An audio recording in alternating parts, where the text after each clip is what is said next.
All right, you ready? Oh, I'm ready. You want answers? I think I'm entitled. You want answers? I want the truth! You can't handle the truth. Yeah. I love that. We were just talking about that movie. It's a great movie. It's one of the best. Excellent movie. Maybe the line's a little oversaturated, but You didn't care, did you? no, I didn't care when you because made that drop. because it got to the point that we want the truth. Listen, we want the truth. It's not just in the film. It's not just in the stat sheet. We need more, Mike, and I think we're going to bring it today.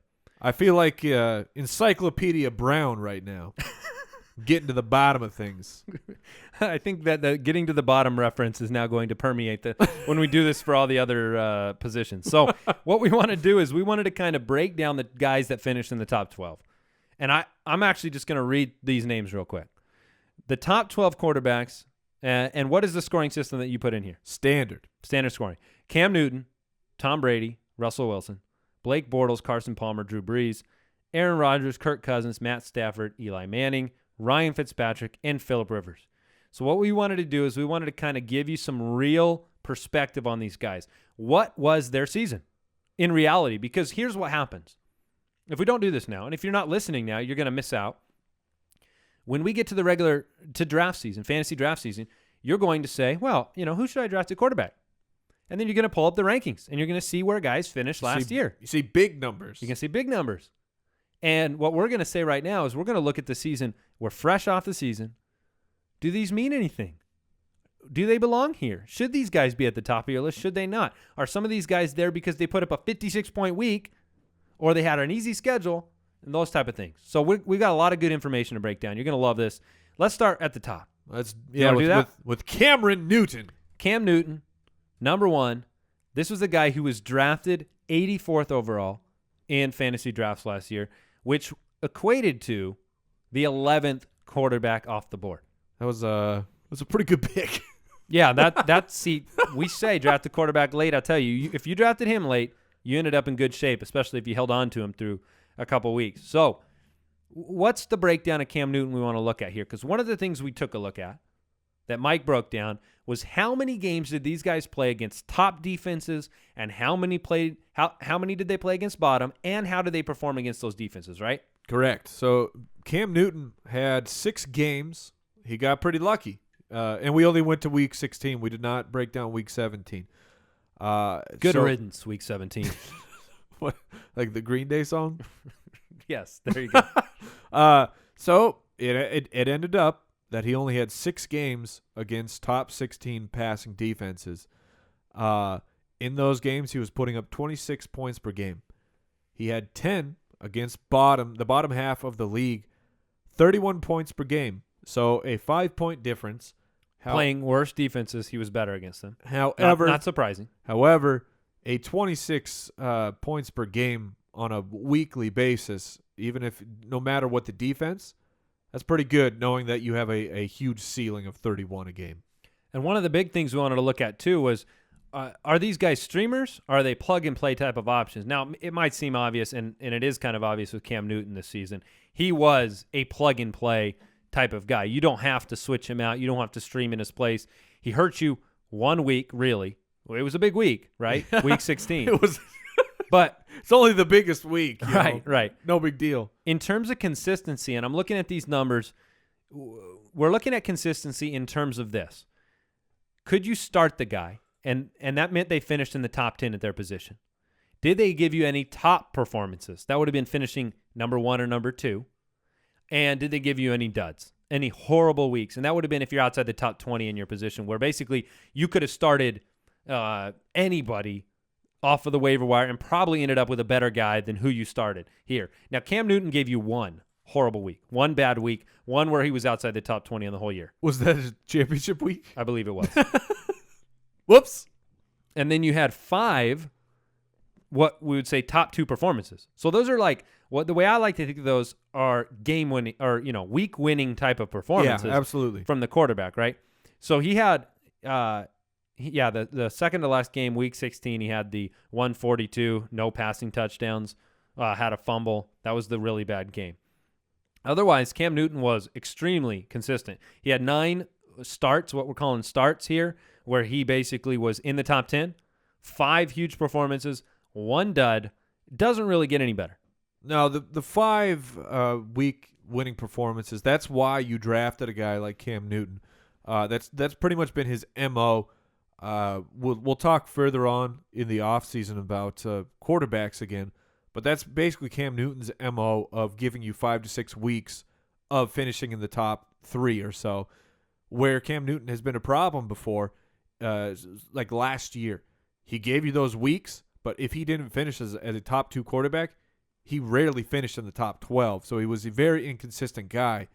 But this year was a changing point, hopefully, for the complete career of Newton. So we'll get to, and I'm going to ask you about this in a second, of kind of how you look at him fantasy-wise going into next year's draft.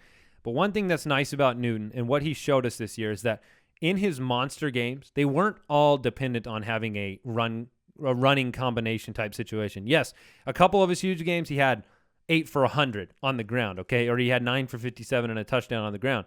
But one of his bigger games, 10 for 49 on the ground. It wasn't some overwhelming ground performance, 4 for 16 on the ground.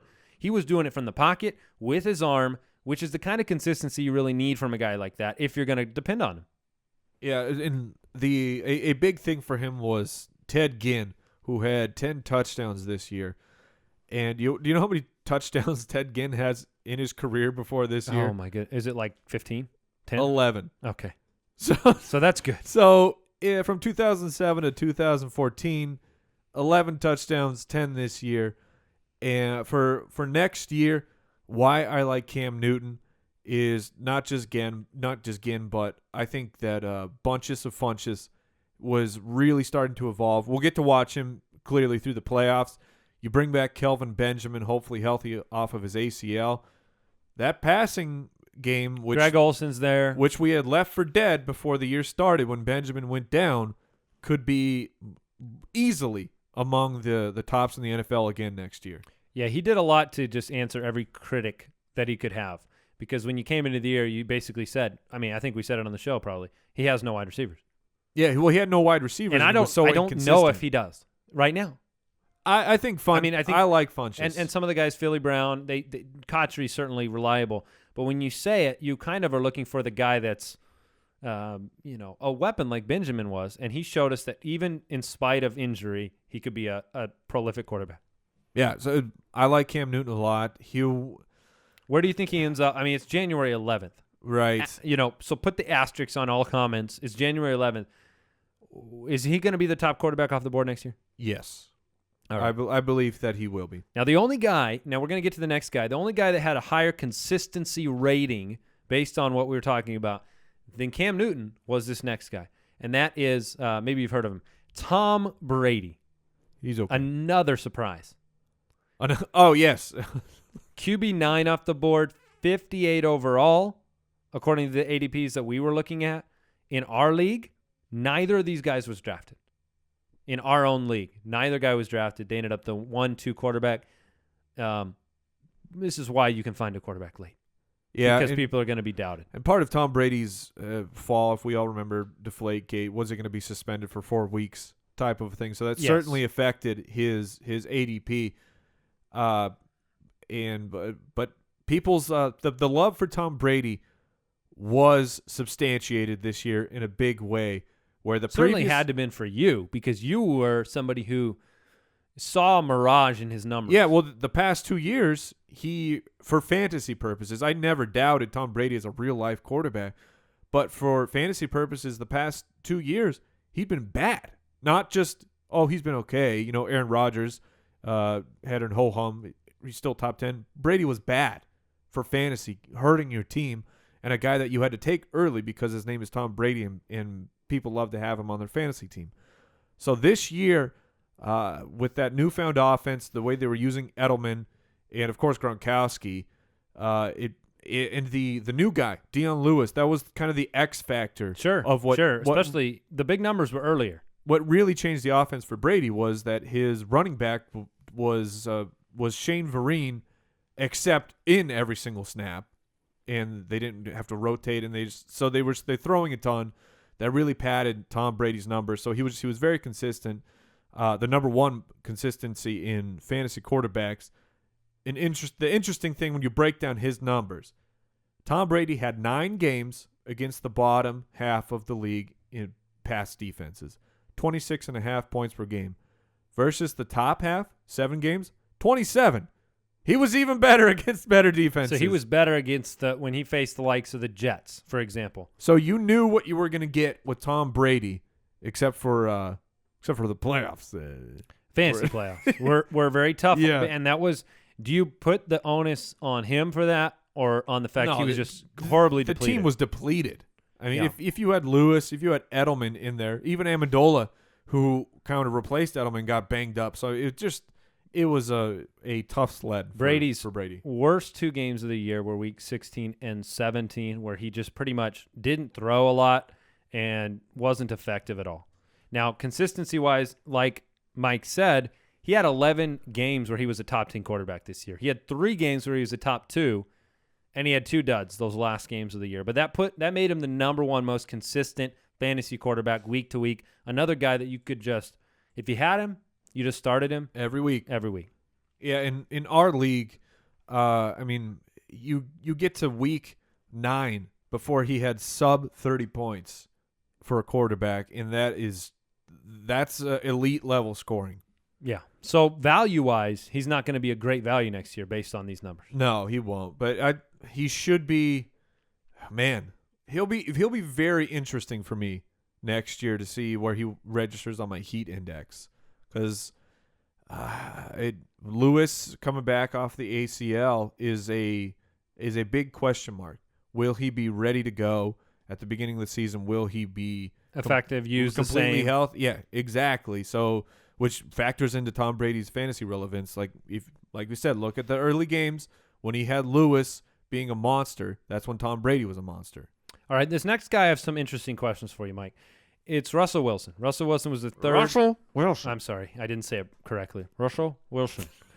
Russell Wilson was the 4th quarterback off the board, ADP-wise. He was a 34th overall pick. That's very high, right? 4th round pick? Yeah, that's very high for a quarterback. I guess 3rd round pick in 12-team leagues, late 3rd.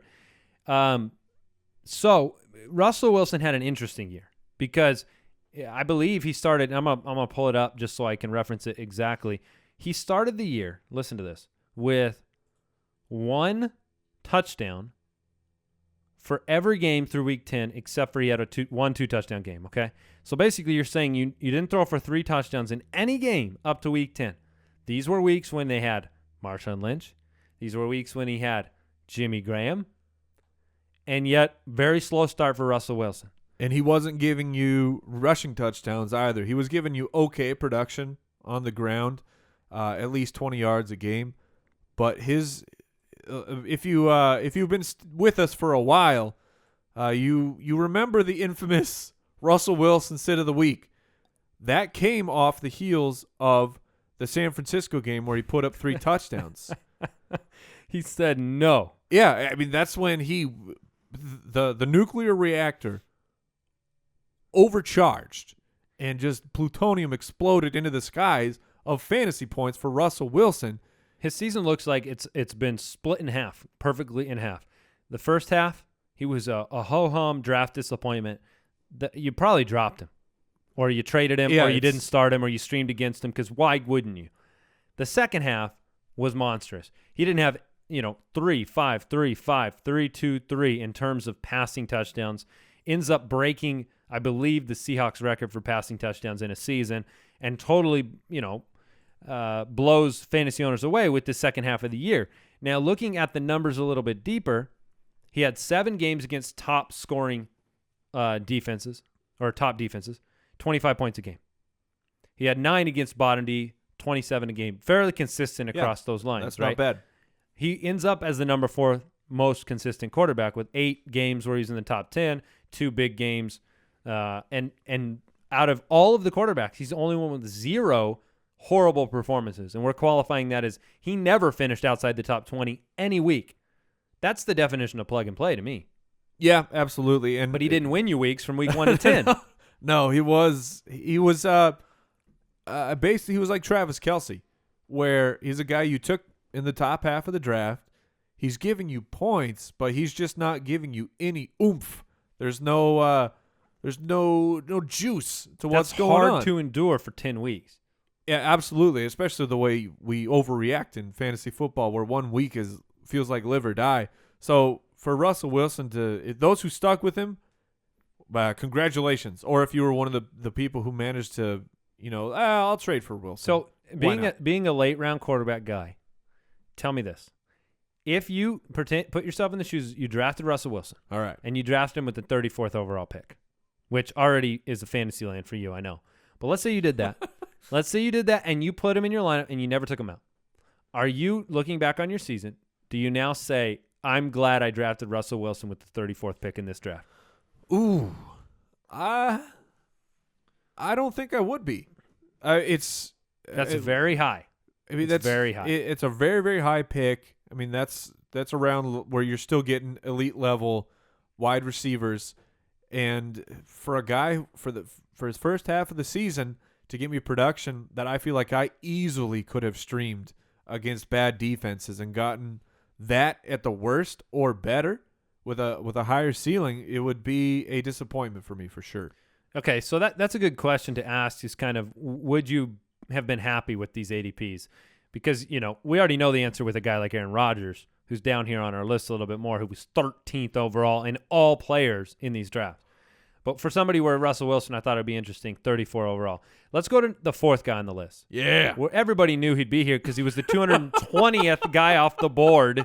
He was the QB 28, and his name is Blake Bortles. Absolutely. The BB himself. We all saw it coming.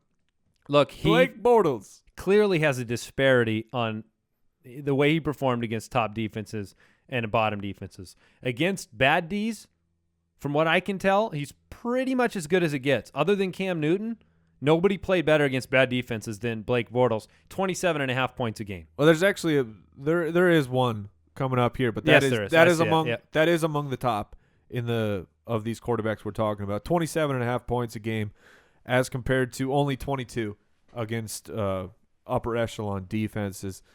So he gave you 3 horrible performances. He did give you 2 weak winning performances and 9 starts. But 9 starts, that's not bad.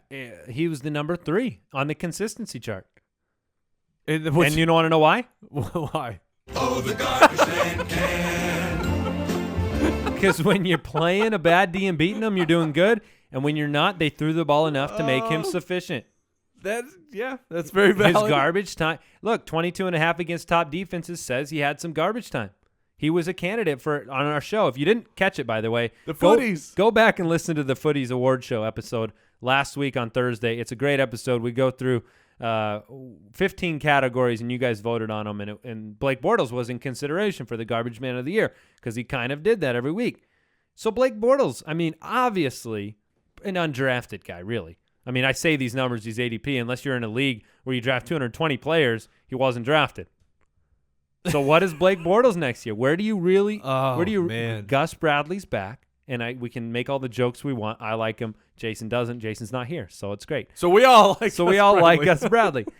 But there's the consistency of a head coach in the system, and Allen Robinson and Allen Hurns and Julius Thomas and T.J. Yeldon, who, by the way, at the end of the year was banged up, but he was a pass-catching back. I like Blake Bortles. Yeah, I like him. Is there overreaction potential here? Yes, completely. Bortles, if he starts getting drafted in, say, the 6th or the 7th round, that's not happening. Is that you hit your panic alarm? Yeah, I will not be taking a guy like Bortles. I like him. He will go there. I think he will be at least this next year. There could be some regression. So I would, if you had to do an over-under of top 4, I'm going to take the under. I don't think he will improve to get him into that to stay 4 or above.